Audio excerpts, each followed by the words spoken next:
자, 오늘 주님께서 주시는 말씀 함께 살펴보겠습니다. 마가복음 1장 14절에서 20절까지의 말씀입니다. 마가복음 1장 14절에서 20절까지 말씀. 우리 한 절씩 교독하겠습니다. 요한이 잡힌 후 예수께서 갈릴리에 오셔서 하나님의 복음을 전파하여 이르시되 때가 찼고 하나님의 나라가 가까이 왔으니 회개하고 복을 믿으라 하시더라. 갈릴리 해변으로 지나가시다가 시몬과 그 형제 안드레가 바다에 금을 던지는 것을 보시니 그들은 어부라. 예수께서 이르시되 나를 따라오라. 내가 너희로 사람을 낚는 어부가 되게 하리라 하시니 곧 그물을 버려두고 따르니라. 조금 더 가시다가 세베대의 아들 야고보와 그 형제 요한을 보시니 그들도 배에 있어 그물을 깁는데 함께 읽습니다. 곧 부르시니 그 아버지 세베대를 품꾼들과 함께 배에 버려두고 예수를 따라가니라. 아멘. 오늘 말씀의 제목은 사람을 낚는 어부, 사람을 얻는 어부라는 제목으로 함께 은혜를 나누겠습니다. 날씨가 정말 덥습니다. 우리 한 주간 우리 동일교회 성도님들 식구들 잘 지내는지 옆에 분과 앞뒤 분과 인사 나누겠습니다. 한 주간 잘 지내셨습니까? 네, 더운데 수고 많으셨습니다. 이렇게 인사하고 서로를 격려하겠습니다. 네, 마가복음 5번째 시간입니다. 제가 몇 번 소개시켜드린 책인데요, 필립 얀시가 쓴 교회, 나의 고민, 나의 사랑이라는 책에서 그는 이렇게 말합니다. 한번 들어보십시오. 일요일 아침에 예배당 좌석을 채운 사람들을 둘러보면 하나님이 어떤 모험을 감행하고 계시는지 알 수 있다. 무슨 이유에선지 이제 하나님은 불기둥이나 구름기둥으로도 아니고 갈릴리에 오신 아들의 물리적인 몸을 통해서도 아니고 내가 다니는 교회를 비롯하여 하나님의 이름으로 모이는 다른 교회를 구성하는 잡동사니 인간들을 통해서 세상에 자신을 계시하신다. 하나님께서 교회를 통해서 세상을 자신을 계시하신다. 근데 이 교회를 구성하는 성도를 표현하는 이 대목이 참 눈길을 끌었어요. 그게 뭐냐면 교회를 구성하는 어떤 인간들이요? 잡동사니 인간들을 통해서 하나님이 당신을 계시한다라는 거예요. 잡동사니라는 뜻을 제가 한번 네이버 사전에서 찾아봤어요. 이런 뜻으로 쓰이더라고요. 별 소용없는. 사람에게도 쓰인대요. 사람에게 쓰일 때는 반듯하지 못한 사람들에게 저런 잡동사니 같은 사람들 이렇게 쓴다고 합니다.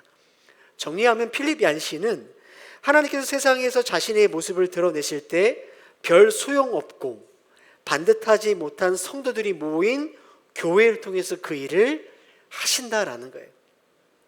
그래서 아마 저자는 이러한 하나님의 행동을 하나님이 모험을 하고 계신다라고 아마 표현을 한 것 같습니다. 성도님들, 하나님께서 우리를 통해, 교회를 통해 세상에서 하나님을 드러내신다, 이 말을 들을 때 어떤 생각이 드십니까? 정말 우리를 통해 하나님이 드러내실까요? 교회를 통해서 정말 하나님 자신을 드러내실까요? 우리 조금 불편하지만 옆에 사람들 한번 쳐다봐 주세요. 그 사람을 통해서 하나님이 드러내신다는데 동의가 되십니까? 동의가 안 되죠. 그러니까 우리는 긍정적이잖아요. 교인들에게, 교인이니까 함께 하나님의 자녀로 부름받고 예배하는 우리들도 옆에 있는 성도를 통해서 하나님이 드러내신다는 이야기를 들었을 때 마음에 회의가 들어요. 정말 그럴까? 그렇다면 세상 속에서, 직장에서 우리를 대하는 많은 사람들이 나를 통해서 예수님을 경험하고 하나님을 볼 수 있을까라고 했을 때 물음표가 되는 거죠. 그래서 필립 얀시는 우리의 마음을 잘 알기 때문에 그의 책에서 이러한 글을 인용했어요. 제가 읽어보겠습니다.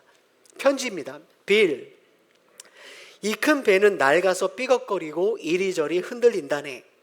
그래서 구토가 날 때도 있지. 하지만 이 배는 목적지까지 잘 간다네. 언제나 그랬고 앞으로도 영원히 그럴 걸세.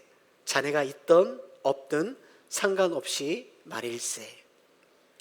여기서 이 큰 배는 교회를 가리킵니다. 성도를 가리키죠. 교회와 성도는 늘 낡아서 삐걱거리고 흔들릴 때가 있다는 거죠. 그래서 구토가 날 때도 있지만 그러나 교회는 반드시 목적지를 향해 간다라는 거죠. 언제나 그랬고 앞으로도 영원히 말입니다. 왜 그럴까요? 사실 교회 안에는 이 흠 많은 선원들로 가득가득합니다.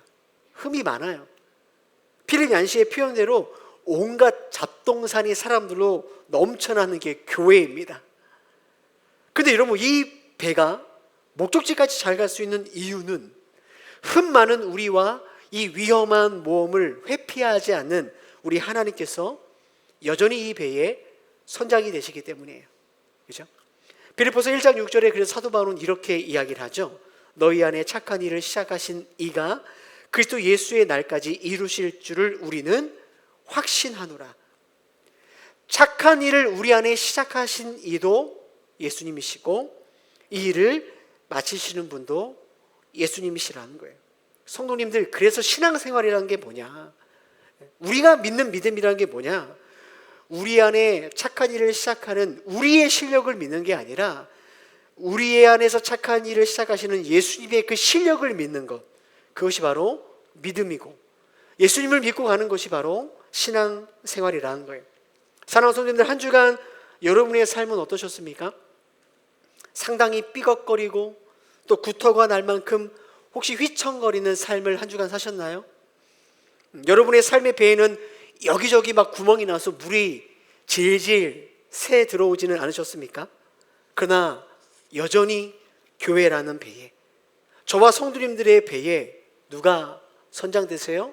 우리 주님이 선장되시기 때문에 우리를 안전한 목적지까지 인도하고 계심을 여러분 믿으시길 바랍니다. 여러분, 이렇게 옆에 사람과 인사 나눌까요? 한번 따라해 보겠습니다. 삐걱거려도 갑니다. 네, 다시 옆에 분과 물이 새도 갑니다. 네, 삐걱거려도 물이 새도 갈 수 있는 건 주님이 우리의 삶을 인도하시기 때문에 그래요. 오늘 예배 가운데 내 인생의 배의 선장으로 함께 하시는 이 주님의 은혜가 깨달아지고 이 은혜 때문에 다시금 새롭게 힘을 얻는 그런 귀한 예배가 되어지기를 다시 한번 주님의 이름으로 축복합니다. 여러분, 오늘 말씀에 보면 예수님께서 제자들을 부르시는 장면이 나오죠. 근데 예수님께서 공생애를 시작하면서 가장 먼저 하신 말씀이 오늘 15절 말씀이에요. 자, 15절 말씀 함께 읽어볼까요? 시작. 이르시되 때가 찼고 하나님의 나라가 가까이 왔으니 회개하고 복음을 믿으라 하시더라. 공생애를 시작하면서 예수께서 가장 먼저 하시는 말씀은 하나님의 나라와 복음이었습니다. 이것이 왜 중요한가? 이제부터 이제 마가복음에 기록되는 모든 예수님의 사역, 예수님의 가르침, 예수님의 기적, 이 모든 것이 어디랑 연결되어 있다는 거예요? 하나님의 나라와 연결되어 있다는 거예요. 예수님은 하나님의 나라를 이 땅에 가지고 오셨고 그 나라를 복음을 통해서 세워가기를 원하시는 거죠. 그런데 하나님의 나라와 복음을 이야기하면서 바로 그 뒤에 이어지는 사건이 뭐냐? 장면이 뭐냐? 바로 17절 말씀이죠. 예수께서 이르시되 나를 따라오라. 제자를 부르시는 거예요. 자, 19절 20절 말씀도 함께 읽어볼까요? 시작. 조금 더 가시다가 세베대의 아들 야고보와 그 형제 요한을 보시니 그들도 배에 있어 그물을 깁는데 곧 부르시니. 예수님께서 지금 하나님의 나라가 임했다, 그 하나님의 나라를 세우겠다라고 말씀하신 다음에 가장 먼저 한 게 뭐냐면 제자들을 부르셨다라는 거죠. 어떤 의미가 있겠습니까? 이 놀라운 일을, 그러니까 하나님의 나라를 세워가는 이 일을 누구랑 하겠다는 거죠? 제자들과 하겠다라는 거예요. 전능하신 하나님의 아들이 혼자 하시는 것이 아니라 흠이 많은 제자들과 그 일을 하겠다라는 거예요. 여러분, 예수님께서 제자들을 부르시는 모습이 왜 특별한가? 좀 더 특별한가 하면 당시 유대 사회에서 흔히 랍비라고 하죠. 좋은 훌륭한 선생님들 밑에는 그 선생님을 따르는 제자들이 많이 있었다고 합니다. 근데 그 좋은 스승의 제자가 되기 위해서는 한결같이 제자들이 먼저 선생님을 찾아가서 먼저 저를 제자로 불러주세요 라고 요청을 해야 제자가 되는 게 일반적인 상황이었다는 거죠, 유대 사회에서. 그런데 오늘 예수님을 보십시오. 제자들이 예수님을 먼저 찾아와 부르는 것이 아니라 예수님이 먼저 제자를 찾아가시고 그들을 제자로 부르셨다라는 거죠. 먼저 찾아가시고 먼저 부르시는 거예요. 성도님들, 저는 이 사실이 우리가 신앙생활하면서 늘 잊지 말아야 될 중요한 진리라고 믿습니다. 예수님이 먼저 찾아오시고 우리를 먼저 부르시는 이 사건 말이죠. 저를 포함해서 여기 앉아서 예배하시는 우리 신앙의 선배님들이죠. 믿음의 선배님들. 교회를 다니고 예수를 믿고 신앙생활을 지금까지 해오셨는데 아마 저마다 다양한 스토리가 있겠죠. 어떻게 믿기 시작했고 어떻게 교회를 다녔고 어떻게 신앙생활을 했는지 저마다 스토리가 다양하지만 우리에겐 공통점이 있어요. 이게 뭐냐면 죄인된 우리가 먼저 예수님을 찾고 예수님을 나의 구원자로 고백한 게 아니라 예수님이 죄인된 우리를 먼저 보시고 먼저 찾아오시고 우리를 자녀로 제자로 부르셨다라는 공통점이 있죠. 요한복음 15장 16절에 보니까 예수께서 이렇게 말씀하셨어요. 너희가 나를 택한 것이 아니라 내가 너희를 택하여 세웠다. 요한일서 4장 19절에도 말씀하시죠. 우리가 사랑함은 그가 먼저 우리를 사랑하셨기 때문이다. 성도님들, 이렇게 먼저 우리를 찾아오시고 우리를 택하신 이 하나님의 부르심이 왜 중요할까? 우리 살아가면서 수많은 선택과 결정을 하잖아요. 그때 정말 이건 너무 잘한 결정이었어, 잘한 선택이었어, 그런 것도 있지만 지금 생각해 보면 정말 후회가 남는 그런 선택과 결정도 있지 않습니까? 그죠? 평생 후회로 남는 그런 선택도 우리 안에는 있다라는 거예요. 사실 누가 자기 인생에 안 좋은 선택을 하겠어요? 다들 그때 당시에는 그게 최선의 선택이었고 바른 결정이었지만 문제는 뭐냐면 시간이 지나면서 상황과 환경이 변하잖아요. 때로는 사람의 마음이 바뀌기도 하고, 그죠? 여러 가지 예상치 못한 일들 때문에 분명히 그때는 올바른 선택이었지만 그것이 잘못된 결과로 나올 때가 있죠. 그게 우리의 인생입니다. 그래서 우리는 늘 무엇인가 선택하고 결정할 때 불안하죠. 우리는 불안정한 선택을 할 수밖에 없기 때문에 그렇습니다. 그러나 여러분, 하나님의 선택은 우리의 선택과 다르죠. 하나님이 우리를 먼저 보고 찾아봐 주시고 우리를 자녀로 부르신 이 선택은 실패가 없는, 후회가 없는 선택이고 부르심이라는 것입니다. 그래서 로마서 11장 29절 말씀 함께 읽어보겠습니다. 시작.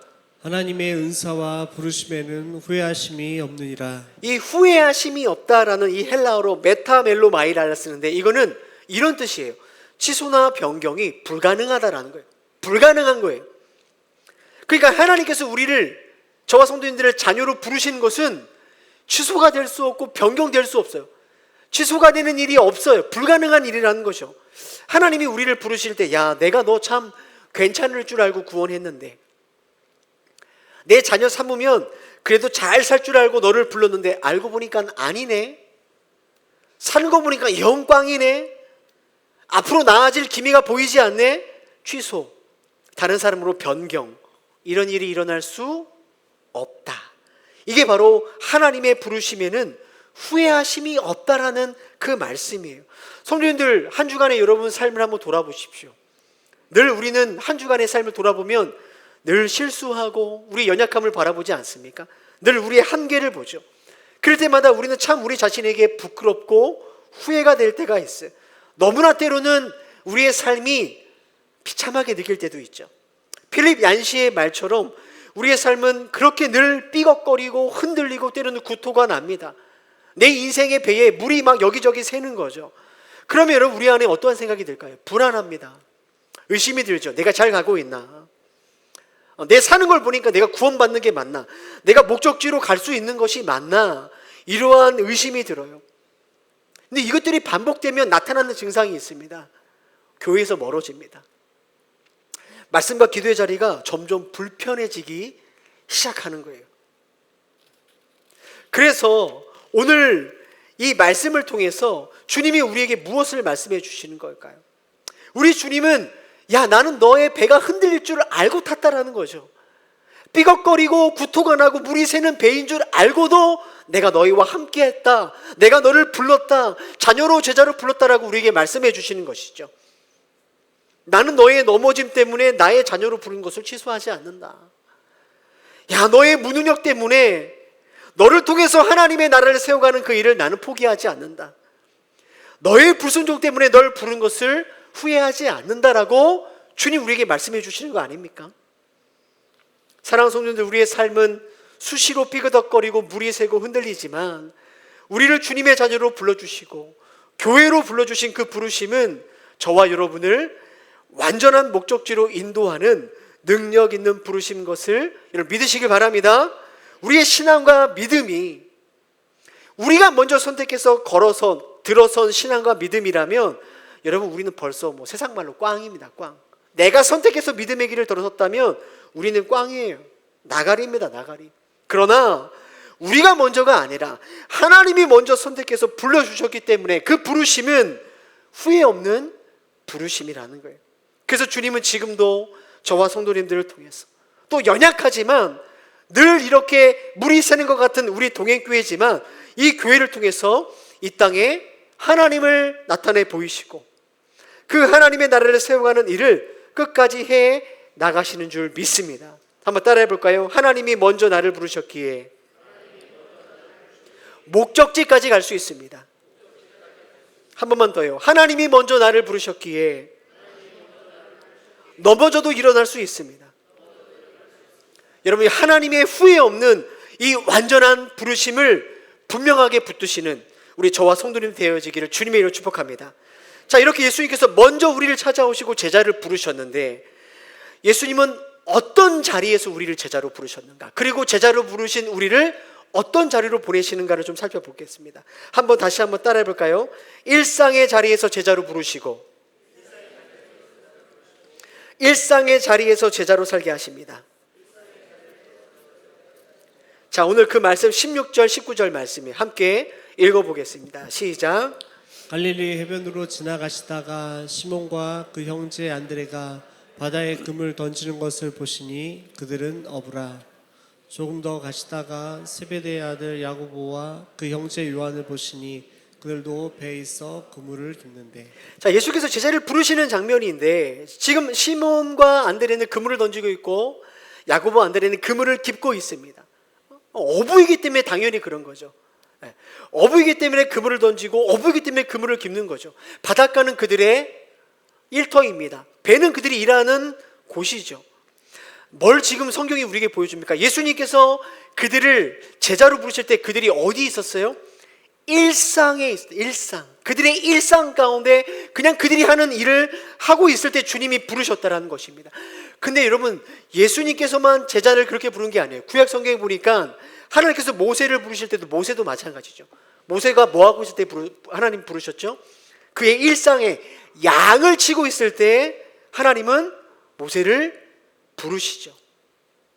우리가 잘 알고 있는 사무엘도 마찬가지입니다.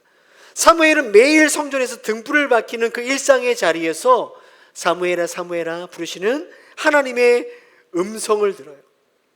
여러분, 성전에 불을 켜는 일은 제사를 준비하는 제사장같이 중요한 일이 아닙니다. 율법을 가르치는 것처럼 중요한 일이 아니에요. 그래서 그 어리한 사무엘에게 그 등불, 그 하찮은 일상의 일을 맡겼죠. 그 일상의 자리에 사무엘이 있을 때 하나님은 사무엘을 부르십니다. 우리가 잘 알고 있는 엘리사도 마찬가지죠. 엘리야가 엘리사를 부를 때 엘리사가 뭐 하고 있는지 아시죠? 소를 가지고 밭을 갈고 있었습니다. 그 일상의 자리에서 엘리사는 부름을 받아요. 성도님들, 하나님께서 지금 오늘 이 시대에 하나님이 부르시고 쓰시는 사람, 예수님께서 부르시는 제자로 삼으시는 그 사람들의 공통점이 뭐냐? 하나같이 일상의 자리에 있었더라. 물고기를 잡던, 밭을 갈던, 성전에 등을 밝히던, 양을 치던 어떤 일이든 간에 자신에게 주어진 그 일상을 성실하게 살아가는 그 자리에서 하나님은 우리를 부르신다라는 거예요. 여러분, 오늘 이 말씀을 우리가 어떻게 적용해 볼 수 있을까요?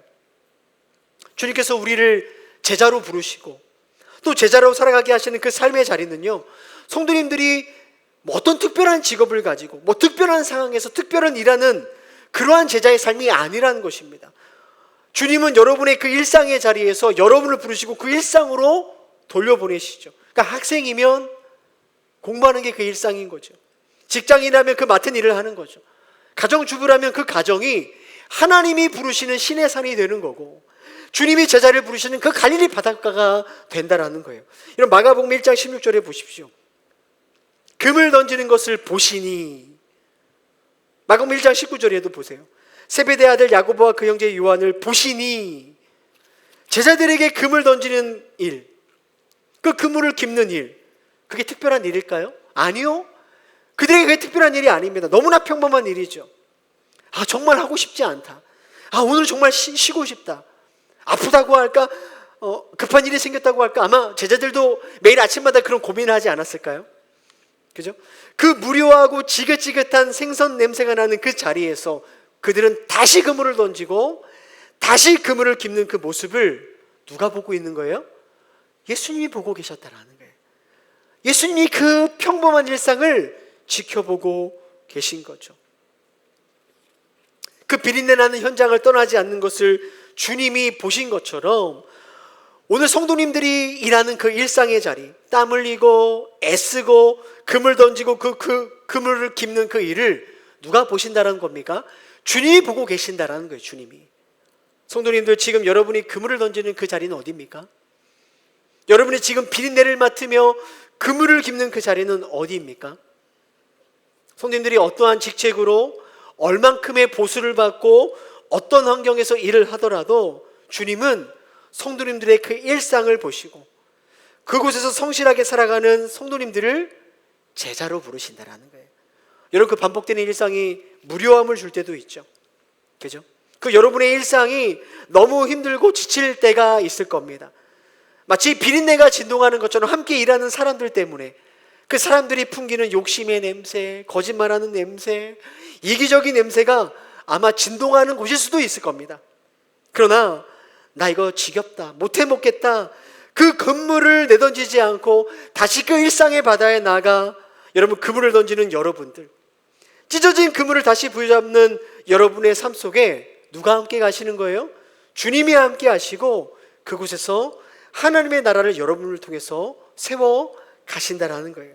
사랑하는 성도님들, 그 일상의 자리에서 나를 불러주시고 우리의 수고와 애씀을 보시고 우리와 함께 하시는 그 주님의 은혜가 여러분 비린내나는 그 여러분의 일생의 자리에서 다시 새롭게 그물을 던지는 그 힘을, 다시 새롭게 그물을 깁는 힘을 얻는 귀한 은혜가 되어지기를 주님의 이름으로 축복합니다. 마지막으로, 그럼 그 일상의 자리에서 주님이 우리를 부르시는데 어떠한 제자로 부르실까? 여러분 마가복음 1장 17절 말씀 함께 읽어보겠습니다. 시작. 예수께서 이르시되 나를 따라오라 내가 너희로 사람을 낚는 어부가 되게 하리라 하시니. 예, 주님이 우리를 부르신, 제자로 부르신 모습은 분명합니다. 사람을 낚는 어부가 되게 하겠다. 여러분, 제자들은 고기를 낚는 어부였죠. 그죠? 고기 낚는 어부였어요. 배에서 그물 왜 던지죠? 고기 잡으려고요. 왜 그물을 깁죠? 예, 분명합니다. 고기 잡으려고요. 고기는 그들에게 뭐죠? 그냥 취미로 잡는 게 아니죠. 고기는 단순한 고기가 아닙니다. 물고기는 그들에게 돈입니다. 물고기는 그들에게 생계입니다. 저들에게 고기는 그래서 자신들의 전부입니다. 고기가 없으면 큰일 나는 거예요. 그래서 고기가 많이 잡히면 너무 즐겁죠. 행복합니다. 반대로 고기가 없으면 허탈해요. 힘들어요. 짜증이 납니다. 고기가 얼마 있느냐 없느냐에 따라 일희일비했던 것이 바로 제자들의 삶이었어요. 그런데 주님이 그 제자들을 이제부터는 사람 낚는 어부가 되겠다라고 불러주시죠. 무슨 말일까요? 지금까지 고기 때문에 울고 웃는 어부였지만 이제는 고기 때문에 울고 웃는 어부가 아니라 무엇으로 인해요? 사람 때문에 울고 웃는 어부로 살아가라는 거예요. 성경에 보면 사람을 낚는 어부라고 되어 있잖아요. 근데 사실은 원문을 보면 낚다라는 말이 없어요. 그래서 사람을 낚는 어부는 바른 해석이 아닙니다. 사람의 어부로 해석하는 것이 정확합니다. 아마 영어 성경에도 그렇게 나와요. 사람의 어부. 우리나라 최초의 신약 성경을 번역했던 존 로스 선교사님이 이 사람을 낚는 어부를 어떻게 번역했냐면 사람을 얻는 자라고 번역했어요. 너무나 정확한 번역입니다. 사람을 얻는 자. 자, 그래서 사람을 낚는 어부가 되게 할 것이다라는 이 말씀 안에는 이런 뜻이 있는 거죠. 야, 너희들이 지금까지 물고기를 낚는 이유가 너 먹고 살려고, 돈 벌기 위해서 그랬더라면 이제부터 너가 살아가는 사람의 어부는 물론 똑같이 물고기를 잡고 똑같이 돈을 벌지만 사람을 얻기 위해서 그 일을 하는 어부가 되어야 된다는 거예요. 사람을 얻는 어부를 좀 잘 설명해주는 한 사람을 소개해 드리려고 합니다. 크리스찬 CEO로 베트남에서 건축 일을 하고 있는 서덕수 씨라는 분이에요. 이분이 한동대와 하버드에서 공부한 후에 베트남에서 건축업을 합니다. 아파트 짓는 일을 해요. 2022년 기사기 때문에 조금 수치가 다를 수 있습니다. 베트남에서 많은 사람들이 지금 아파트를 짓는데 한 화로 2억에서 5억 사이의 고가의 아파트를 짓는다고 합니다. 근데 베트남의 1억의 인구가 GDP가 $2,000 수준이라고 하니까 이 고가의 아파트는 극소수만 살게 되는 거죠. 그래서 이분이 이러한 인터뷰를 했어요. 들어보십시오. 우리의 주제는 사람입니다. 지금 아파트 짓는 사람이 하는 말이에요. 우리의 주제는 사람입니다. 많은 사람이 살 수 없는 집을 짓는 것이 무슨 의미일까 고민했습니다. 주님이 우리를 사람을 낚는 건축가로 불러주셨다고 생각하니 고가 아파트를 짓는 것은 의미가 없었습니다.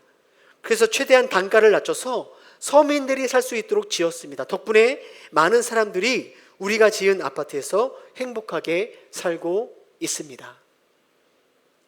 근데 여러분, 이분이 이러한 꿈을 꿨을 때 처음부터 잘 나가지 않았습니다. 계속해서 읽어볼게요. 이렇게 주님의 말씀을 따라 사람을 낚는 건축가라는 비전을 가지고 처음 사업할 때 이 저가 아파트가 돈이 되지 않아서 투자자들이 관심을 보이지 않았습니다. 그래도 포기하지 않고 기도하면서 사람을 낚는 건축이라는 꿈을 안고 기도할 때 조금씩 비전을 공유하는 투자자들이 나타나서 지금 여러분 베트남뿐만 아니라 미얀마 정부에서도 큰 관심을 가지고 있다고 합니다. 자, 이분은요, 예수님의 말씀을 따라서 사람을 얻는 비즈니스를 시작한 거죠. 사람을 얻는 건축. 그 부르심을 따라 살아가다 보니까요, 하나님께서 지금은요 많은 복을 주셔서 그 사업 자체가 너무 또 잘 된다고 합니다. 오늘 이 시대에 사람을 얻는 업으로 살아가는 제자의 삶이 무엇인지를 잘 보여주는 분이라는 생각을 하게 돼요. 성도님들, 우리가 사람을 낚는 어부가 된다고 해서 갑자기 하던 일 때려치고 선교지가라는 게 아닙니다. 우리는 예수님의 제자로 살더라도 여전히 세상 속에서 같은 직업을 갖고 같은 일을 하는 사람들이죠. 오늘 말씀을 적용해 보면 우리는 세상 사람들과 똑같은 세상의 바다에서 비린내를 맡으며 열심히 고기를 잡는 사람들입니다. 같은 회사원이죠. 같은 사업을 하고 같은 비즈니스를 합니다. 다들 인생의 바다에서 고기 잡는 일에 최선을 다합니다. 그죠? 그런데 제자로 부른 사람은 열심히 고기를 잡지만 그 어부는 뭔가 다르다라는 거예요. 그 어부에게는 뭔가 특별함이 있다는 거죠. 목적이 다르기 때문에. 그죠? 똑같이 고기를 잡아도 우리는 목적이 다릅니다. 똑같이 고기를 잡지만 이제는 고기가 있냐 없냐를 가지고 우리의 인생의 성공과 실패를 우리는 가름하지 않습니다. 고기가 많으면 우리도 좋죠. 고기가 많고 적음으로 그러나 우리는 일희일비하지 않습니다. 여전히 고기가 소중하고 나에게 필요하지만 제자로 받는 우리에게는 고기는 이제 목적이 아니라 도구입니다. 수단이에요. 그러니까 여전히 제자로 부름받아서 여전히 고기를 잡는 어부인 건 똑같은데, 어부긴 어부인데 이젠 생계 때문에 돈 때문을 위해서 고기를 잡는 어부가 아니라 누군가에게 영향을 주고, 그죠? 누군가를 살리고 누군가를 얻기 위해 우리는 고기를 잡는 어부로 살아가는 것이죠. 그래서 그 한 영혼 한 사람을 얻기 위해서 우리 주님은 우리를 사람을 얻는 회사원으로, 사람을 얻는 세일즈맨으로, 사람을 얻는 기술자로, 사람을 얻는 교사로, 사람을 얻는 학생과 주부로 우리를 부르시고 그곳에서 열심히 고기 잡게 하시는 거예요. 그것이 사람을 낚는 어부입니다.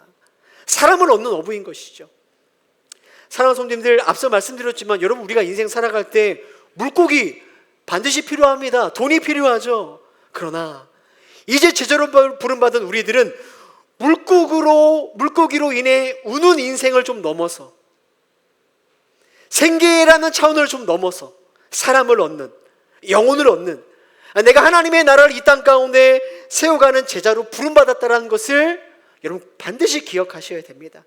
이런 제자의 부르심을 기억하고 그 제자의 삶을 살고자 할 때 너희는 먼저 그의 나라와 그의 의를 구하라. 그리하면 이 모든 것을 너희에게 더하시리라. 물고기를, 더 많은 물고기를 주시고 건강을 주시고 사람을 얻을 수 있는 능력을 주시는 그 주님의 은혜를 우리의 삶의 자리에서 경험하게 된다라는 거예요. 저는 말씀을 준비하면서 사실은 매일 아침마다 이런 기도를 합니다. 예전에도 몇 번 말씀드렸지만, 하나님 우리 성도들에게 복 주십시오. 우리 성도들의 삶 속에 많은 물고기 잡히기를 원합니다. 많은 물질의 복을 받기를 원하고 기도합니다. 그러나 거기가 우리의 결말이 되면서는 안 됩니다.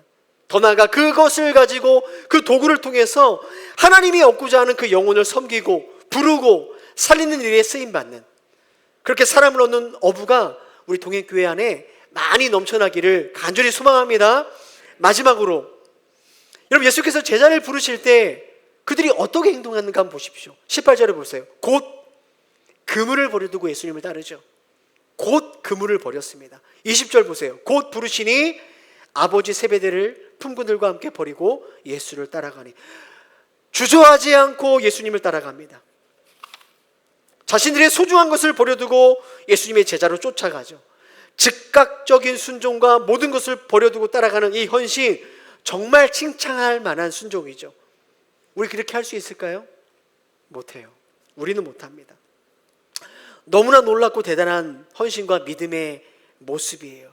그러나 우리는 제자들의 이야기를 알고 있죠. 예수님이 잡히던 그날 밤에, 그 새벽에 그 귀한 배를 버렸던 제자들은 예수님을 버립니다. 그 귀한 아버지와 품부까지 버렸던 그들은 주님을 버리고 도망갑니다. 이것이 바로 제자들의 모습이고 오늘 저와 여러분들의 모습이라는 거죠. 한번 여러분 생각해 보십시오. 성도님들도 예수님께서 부르실 때 여러분의 인생의 그 어떤 때에 분명히 여러분에게 귀한 것을 곧 버리고 예수님을 따랐던 때가 있었을 거예요. 그죠? 그런 때가 있었을 겁니다. 제자들이 배와 그물을 버린 것처럼 주님, 저의 귀한 것을 버리겠습니다. 포기하고 주님 따르겠습니다. 이렇게 고백하고 분명히 제자의 삶으로 순종할 때가 여러분에게 다들 있었을 거예요. 근데 중요한 건 뭔지 아십니까? 어제 내가 제자로 결단했다고 해서, 내가 어제 제자로 살아갔다고 해서 그것이 오늘 나로 하여금 또 제자로 살아가게 한다? 그런 일은 없다라는 거예요. 오늘 내가 결단하고 내 그물을 버려두고 주님을 따라가는 거 너무 귀합니다. 귀한 일이지만 그것이 내일 또 내가 예수님의 제자로 살아가는 것과 연결되지 않는 또 다른 문제라는 거죠. 여러분 아마 경험해 보시지 아시지 않겠습니까? 오늘 내가 헌신했어도, 내가 오늘 제자로 살아가서도 우리는 내일 얼마든지 버렸던 것을 다시 붙잡고 살아갈 수 있는 사람들이라는 거죠.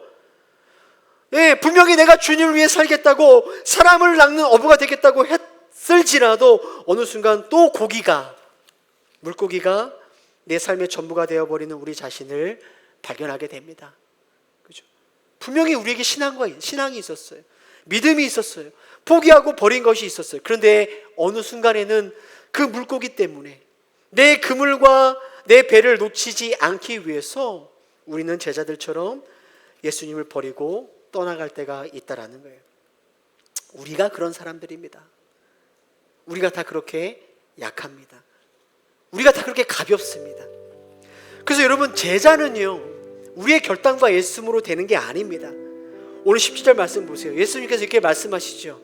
예수께서 이르시되 나를 따라오라. 내가 너희로 사람을 낚는 어부가 되게 하겠다.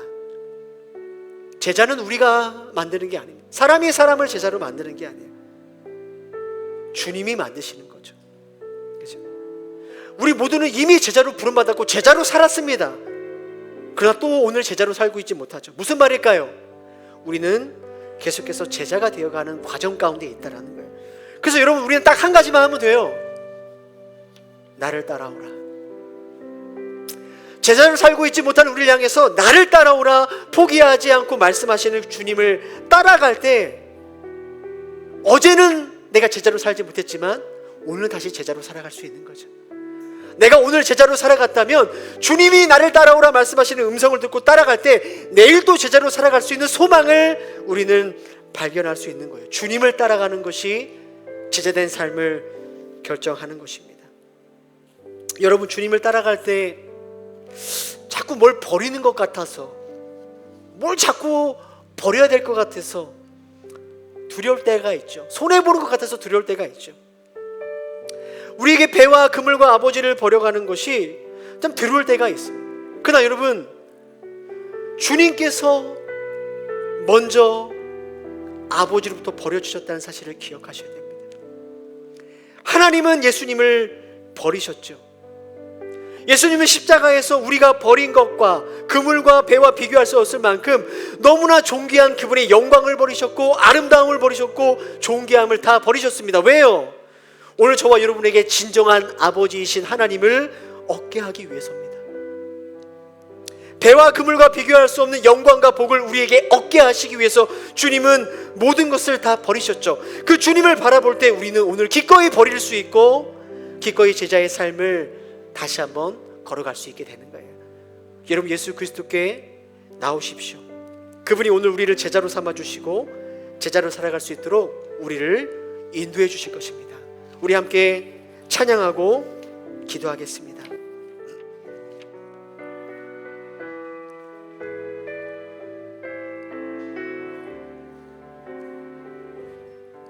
어려운 일 당할 때, 어려운 일 당할 때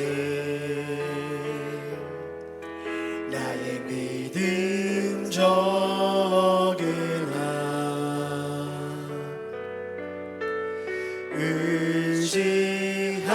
의지하는 내 주를